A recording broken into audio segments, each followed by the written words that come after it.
It was December 29th, 1980. The winter air in rural Texas was crisp and cold. The two-lane highway stretched empty beneath a black sky, and only a few cars moved through the pine-covered countryside that night. In one of them, a quiet sedan rolling along Highway FM 1485, sat three people whose lives would be changed forever. Betty Cash, a strong-willed woman in her 50s, sat behind the wheel. Beside her, in the passenger seat, was her close friend Vickie Landrum, deeply religious, with a voice that often trembled when she spoke of heaven and hell. And in the back seat, Vickie's 7-year-old grandson Colby, restless and half asleep, occasionally asking when they would get home. For them, it was supposed to be an ordinary drive back from a dinner outing. But somewhere between the silence of the road and the stillness of the pine forest, the world shifted. At first, it was just a glow, a strange pulsing light on the horizon. Betty frowned, thinking it might be an airplane, or perhaps a helicopter searching for something in the woods.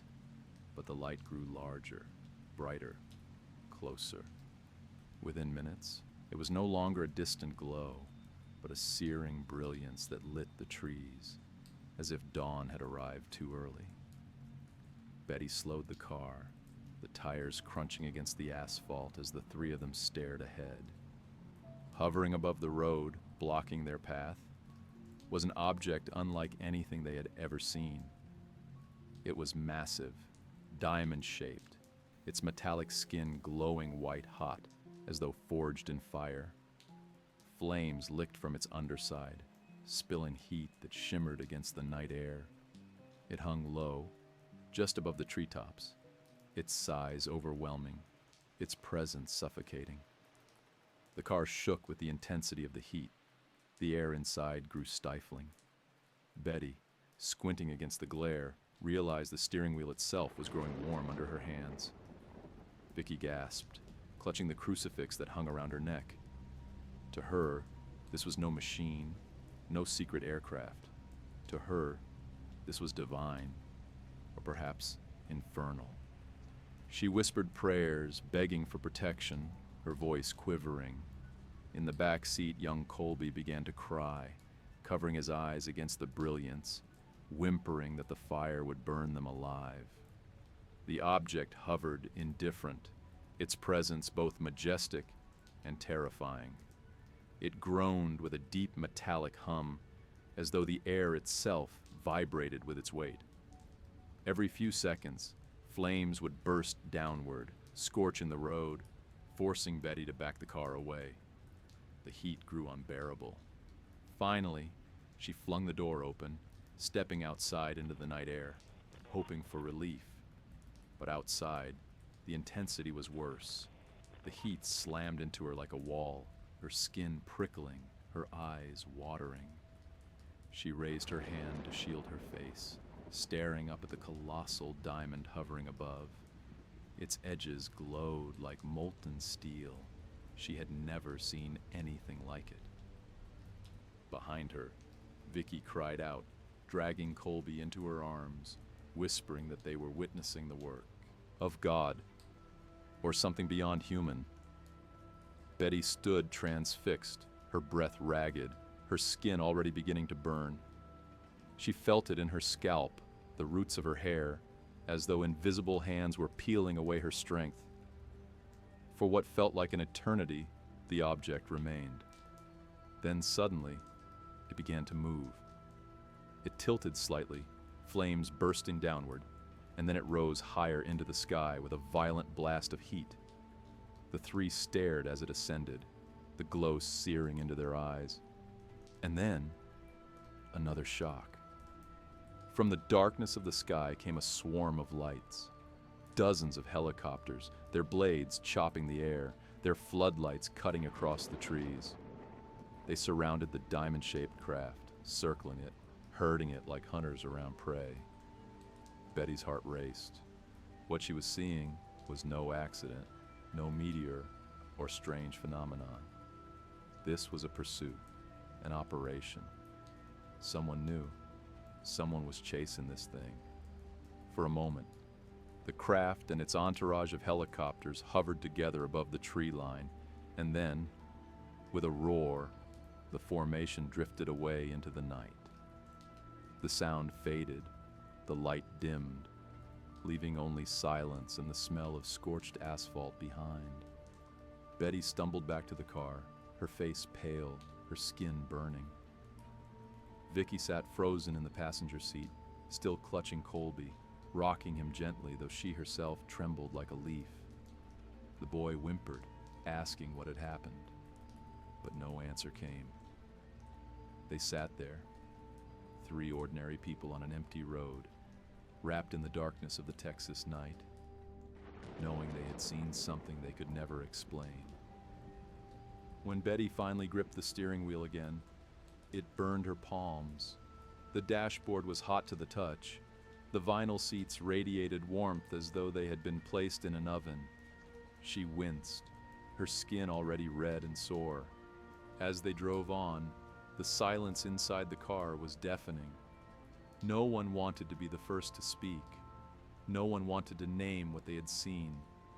But already, beneath the fear, a deeper horror was beginning to take root. Their encounter was not over. The night had only begun. By the time Betty Cash pulled the car back into her driveway, the three of them were exhausted and shaken. The night air was cold, but their bodies burned. Betty's skin itched and throbbed, her scalp tender to the touch. Vickie clutched Colby tightly, whispering prayers as though to erase what they had just witnessed. Sleep offered no refuge. By morning, the horror had followed them home. Betty woke with blisters forming on her face and hands. Her eyes swelled, her vision blurred, and patches of her hair clung to the pillow. Vickie suffered too, though not as severely, her eyes red, her skin flushed, her body trembling. And little Colby cried from the burning sensation that covered his delicate skin. All three were sick, nauseous, weak. It was as though the night before had poisoned them. Betty, stubborn and strong, tried to endure it, but within days she collapsed. She was rushed to the hospital, her body breaking down in ways the doctors could not explain. They examined her burns, the strange sores that blossomed across her skin, the clumps of hair falling from her scalp. To them, it looked like radiation exposure. But where could she have encountered such a thing on a country road in Texas? Vickie and Colby also needed treatment, though their injuries were milder. The doctors were baffled, recording symptoms they rarely saw outside of industrial accidents or radiation labs. Betty's condition worsened. She spent weeks in and out of hospitals, her weight dropping, her strength fading. Her once healthy body seemed to betray her, consumed by invisible damage. Meanwhile, Vickie's faith was shaken. To her, the object they had seen was not just a machine. It was a sign, something from beyond, and she could not shake the fear that they had been judged, punished. She spoke of angels and demons, of fiery chariots, her mind struggling to fit the encounter into a framework her beliefs could handle. But Betty grew angry. This was no divine vision. This was a weapon, a machine, something built by hands, whether human or not. And someone, somewhere, was responsible for what it had done to them. The memory of the helicopters haunted her. She replayed it in her mind, night after night. Dozens of military aircraft had circled the object, escorting it, controlling it. That meant the government knew.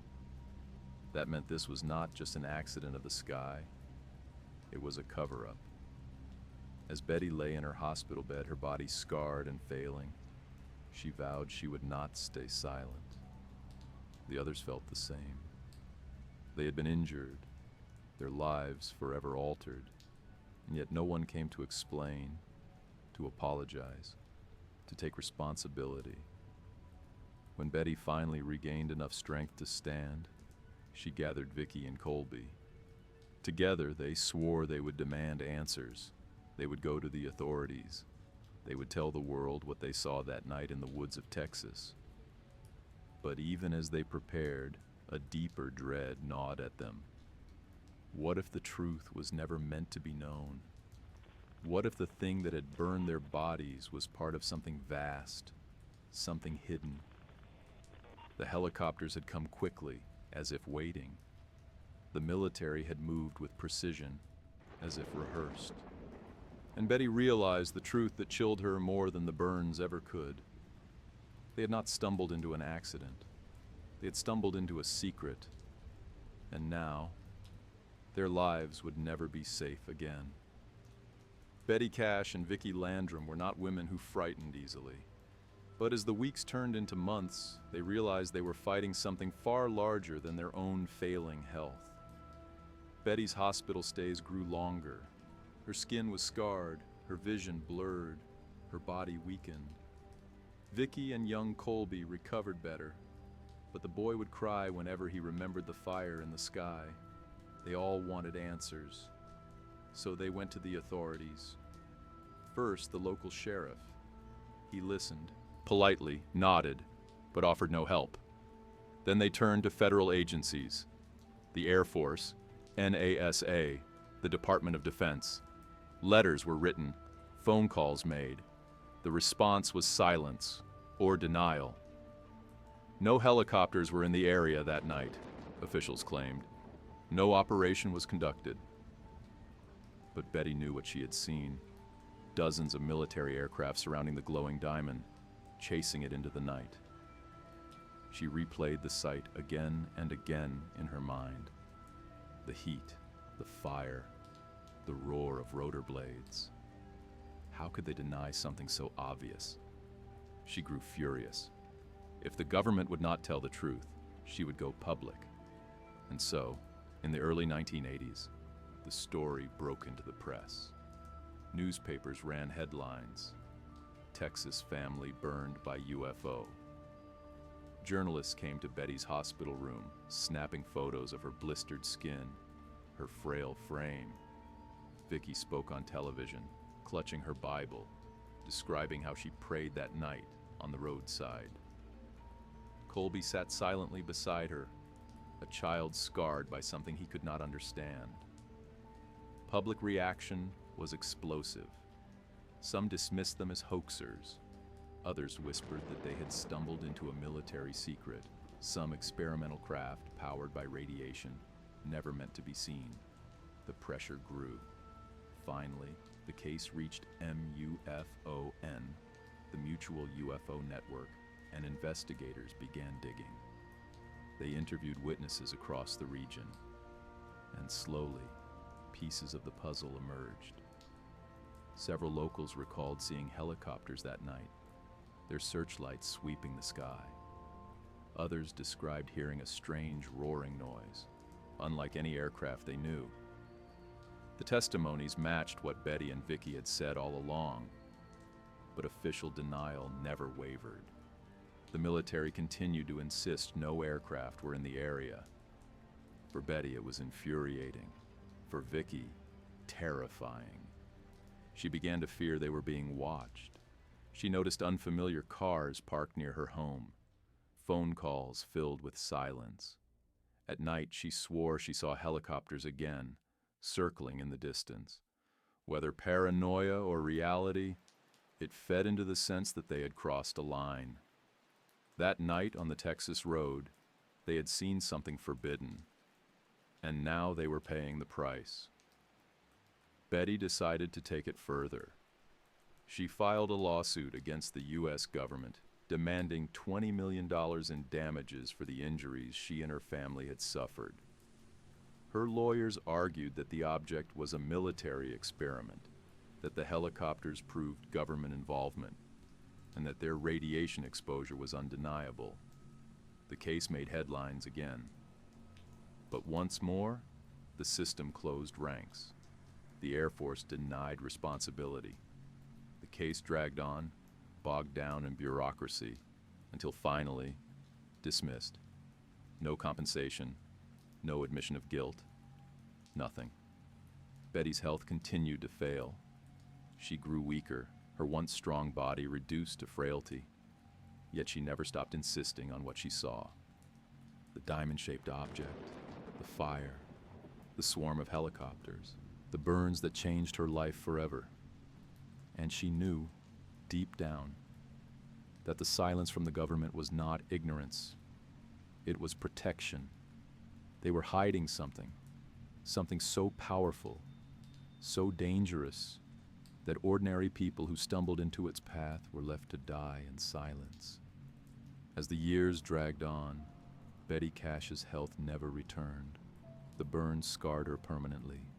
Her hair never fully grew back. Her eyes remained weak. She endured repeated hospital stays, each one leaving her smaller, more fragile, yet still unyielding in her story. She had stared at something impossible on that Texas road, and it had burned her alive.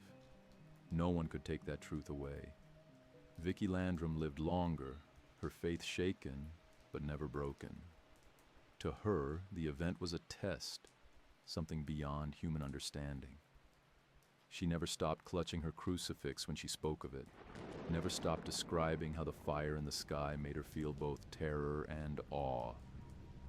Little Colby grew up haunted by memories no child should carry. The blinding light, the heat that scorched his skin, the fear in his grandmother's trembling prayers. For him, the night was a wound that never fully closed. The lawsuit against the government failed. No compensation, no admission, just silence. Betty, Vickie, and Colby were left alone to live with the damage, both physical and invisible. Researchers called the case one of the most disturbing in UFO history, not because of what was seen in the sky, but because of what was left behind. Real, measurable suffering. Unlike many UFO stories, the Cash Landrum encounter had medical records, photographs, documented injuries. These were not fleeting lights in the sky. This was fire, radiation, trauma, etched into human flesh. Yet still, the government denied it all. Skeptics tried to explain it away. Some claim the witnesses mistook a helicopter drill for a UFO. Others argued Betty's burns were unrelated, coincidental. But the testimony never wavered. The diamond-shaped craft, the searing heat, the swarm of helicopters. It was too vivid, too consistent to be dismissed. By the time Betty passed away in 1998, she was still demanding answers. She never received them. The truth, whatever it was, went with her to the grave. Vickie followed in 2007. Colby remains, a man carrying the memories of a boy who once looked out a car window and saw the sky catch fire. Today, the Cash Landrum case remains unsolved. It is studied by UFO researchers, dissected in documentaries, whispered in late-night conversations. Was the craft extraterrestrial? A secret US weapon? A nuclear-powered experiment gone wrong? Or something stranger still? A glimpse into technology humanity is not meant to touch. The truth hides behind silence. But the legacy is carved into the lives of 3 ordinary people who became unwilling witnesses. When people speak of UFO encounters, they often speak of lights, of mysteries, of fleeting shadows. But the Cash Landrum case is different. It is left scars, it left sickness, it left death, it left proof. Proof not in wreckage or debris, but in the bodies of those who stood too close. And it forces us to ask the darkest question of all. If the skies above us are filled with secrets, whether human or not, then how many more roads will be lit by fire? How many more lives will be shattered by things that descend from the night, burn our skin, and vanish without a trace? Betty, Vickie, and Colby saw something the world was never meant to see, and their story remains a warning, whispered in the silence of the Texas woods. Some truths don't just haunt, they scar.